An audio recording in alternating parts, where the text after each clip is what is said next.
Hello friends. So this is the craziest mountain biking fork that's still currently in production. So it's a bright racing fork and we see the Italian flag here. If you know anything about Italians, they do really good suspension. So it's inverted, carbon fiber, handmade, absolute masterpiece. So we got carbon fiber tubes, so I'm assuming it's super lightweight. One of the downsides of inverted forks are they're super heavy. This one doesn't feel super heavy, so we're gonna put it on the scale right away. The first thing that sticks out to me is kind of like a noodle when it's not bolted together. First inverted fork I ever had in my hand. The weight comes in at 4 pounds and 13 ounces, so it's almost identical to Fox 38 or EXT Era on the wall up there. So I bought the Score 4060 from a guy in Seattle named Dave, and he said he's going to be the rep for these in the United States. Nice guy, gave me a bunch of info and tools and seals, so I might be going inside of this later.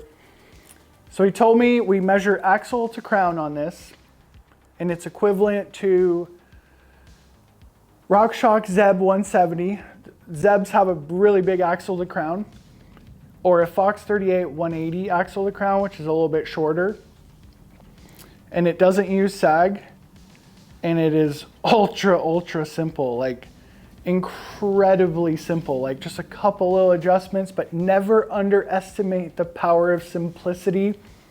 Some of the best coil shocks in the world are just ultra simple. So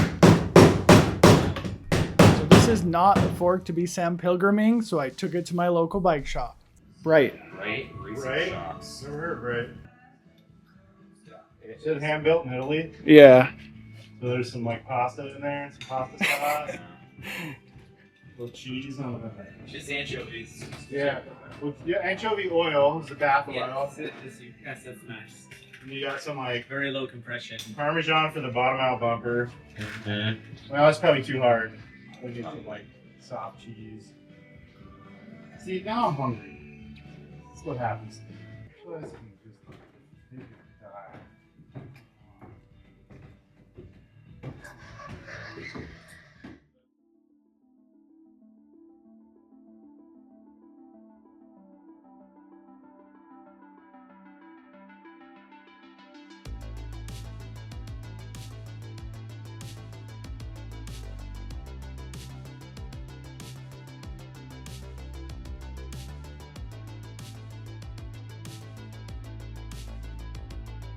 According to Dave, it's only compatible with torque caps, and it came with torque caps, but I don't have any torque caps because I sold the wheels on it to buy some other suspension. So the fork itself comes with little mud guards, but we're gonna raw dog those stanchions because that's how I roll. So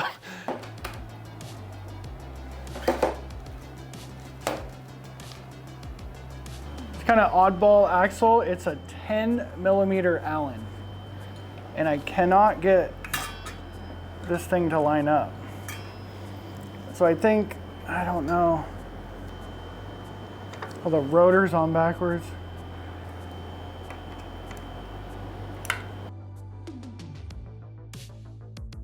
So I have no idea how this thing's gonna ride.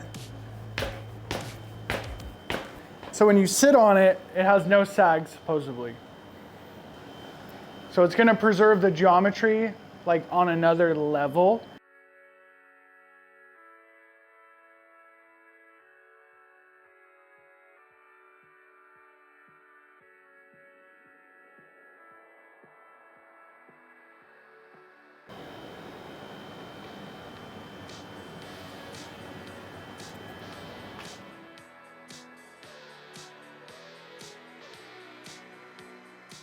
About 1 to 2 hours from my house is the most legendary backcountry riding there is, so I packed all the sports toys into the car, grabbed a couple of kite surf sessions before heading up into the mountains.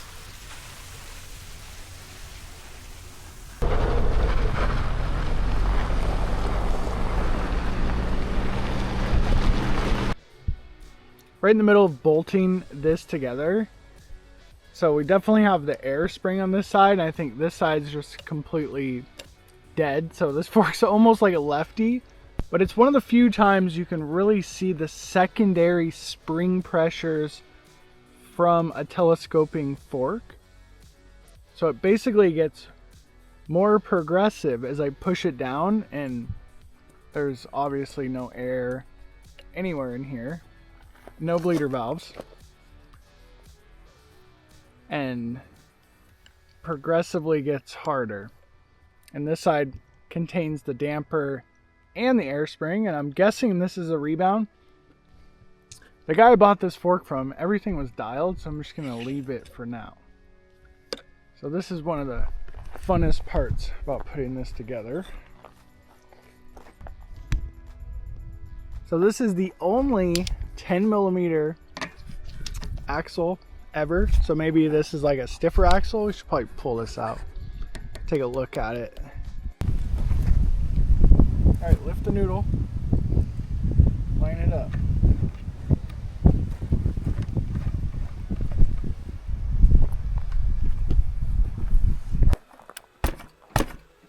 Okay, just gonna try a little test run. Front brake's not working.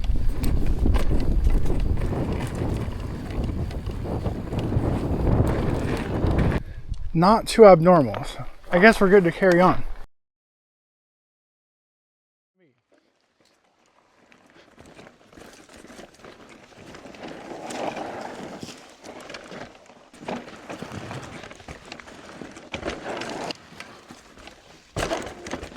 Oh, it needs more support.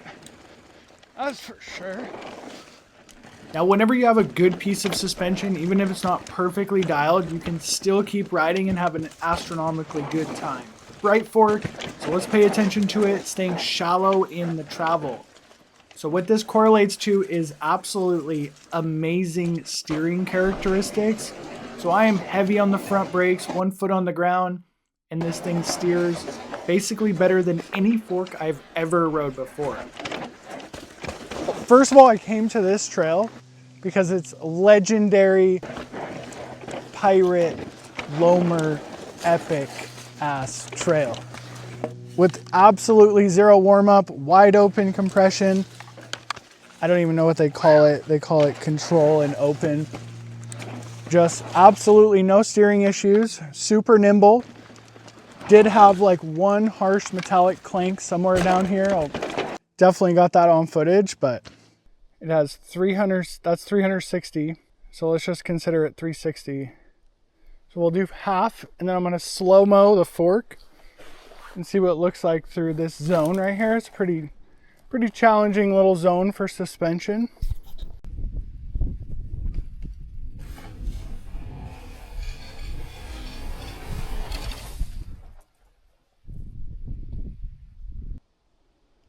So we're gonna back off the compression just a little bit. So let's try it right there.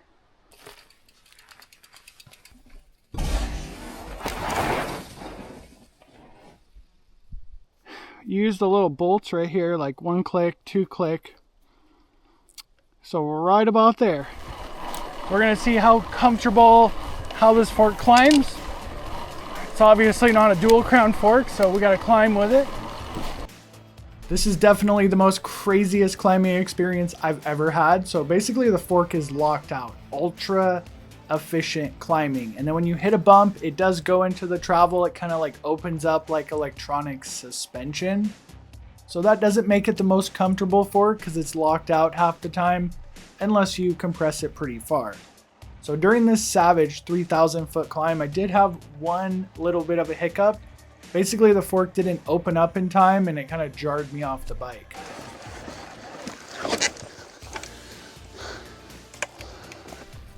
So basically, the fork doesn't like you to be a passenger. You need to like actively ride the bike, lift the front wheel up, preload the front of the bike if you need to like get over a log or something, because effectively it's in a lockout position most of the time when you're climbing.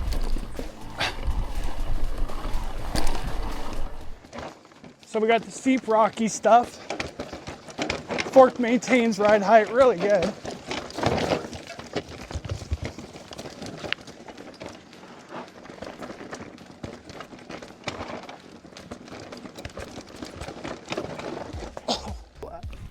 Came in way too hot. Should have been cruising. But did find some of the limits of this fork. So basically it kind of feels like... Okay. Overwhelm on the fork. Fox 36. Mezzer. Like it kind of did find the limits. It did start to turn into a little bit of a noodle. But the steering characteristic is the best ever. So the second part of this trail is super steep, and I think that's what this fork is gonna super excel at.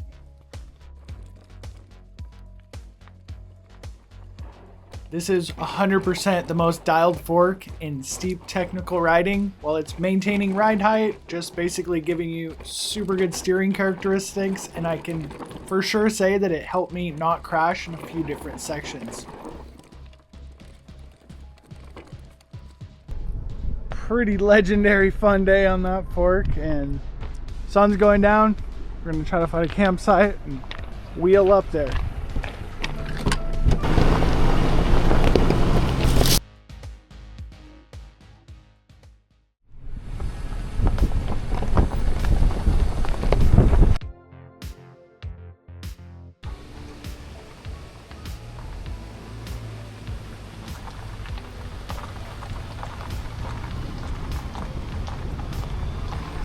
The Bright fork was either one of the best forks I ever rode or a little bit kind of mid. So it did turn into a little bit of a noodle on the one trail, but unfortunately I was a little bit too tired. So today we got Syncline. So it's a rocky trail that goes along here, and it's pretty chunky. It's pretty chunky. Dual crown fork's the best fork I ever felt down there. So we're gonna find out if this fork is a noodle or isn't a noodle today. But there's a lot of variables because there's a huge fire here, and I'm not sure how that's gonna work. Okay, so I'm doing a little pre-trip safety check. And one of the things I always do before I ride is check wheels and make sure everything's tight. So maybe yesterday, this fork feeling like a noodle was actually this, like a quarter turn loose. I'm pretty famous for making bolts come loose on my bike. That Formula Mod shock definitely has the right matching colors, and that fork definitely looks the part. It just kind of screams high performance.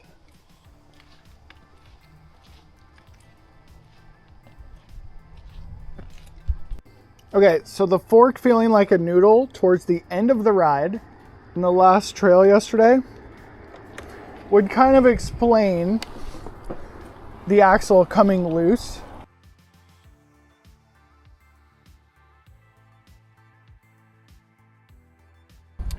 Trail climbing about 1,500 feet on the Bright fork so we can see how much travel. So it works like a lockout, and when you're climbing this nasty, chunky rocks, it is not the most comfortable experience because the fork is kind of like in a lockout mechanism to maintain geometry without sag. So the whole point of sag is so the wheel can fall into the holes, and this fork kind of goes against the rules. But let's check out this amazing view. Woo! It's a flat.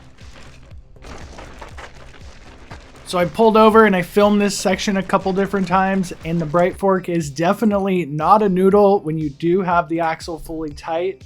So you have to remember this fork is kind of a noodle until it's completely bolted together, so you do need to be on top of it with the maintenance, I do believe, with any inverted fork.